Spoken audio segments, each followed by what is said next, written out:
এক পিঠটা হয়ে গেছে, এবার আমি উল্টে দেবো।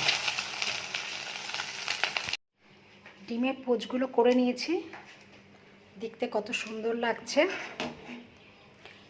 এবার হচ্ছে আলুগুলো ভেজে নেব।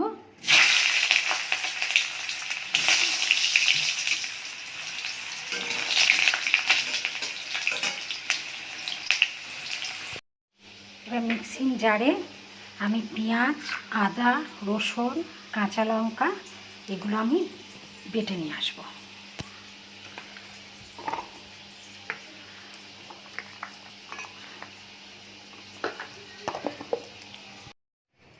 আলু ভেজে তুলে নিয়েছি, এবার আমি তেজপাতা দিয়ে দেবো আর জিরে ফোড়ন দিয়ে দেবো।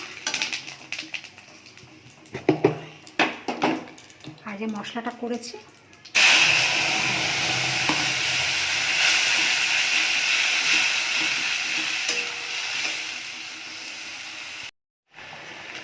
পেঁয়াজটা ভাজা ভাজা হয়ে গেছে মশলাটা।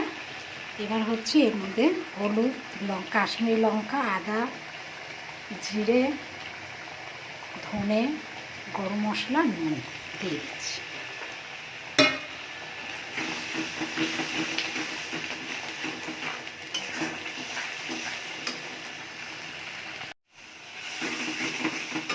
মশলা কষে গেছে, এবার আলুটা দিয়ে দিচ্ছি।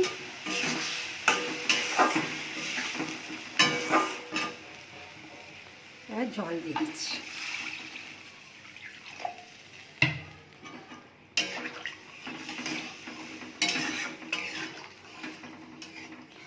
ঝোলটা ফুটে উঠলে তারপরে এই ডিমগুলো দিয়ে দেব। এবার আমি ডিমগুলো দিয়ে দেব।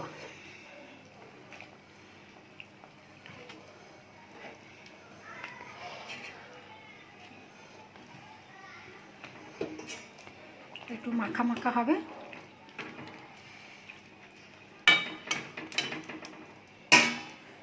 ঢাকা দিয়ে দিচ্ছি। ডিমের কারি হয়ে গেছে, এবার গ্যাসটাকে বন্ধ করে দিচ্ছি। একটু 5 মিনিট বন্ধ ঢাকা দিয়ে রেখে দেব। ডিমের পোচের কারি রেডি।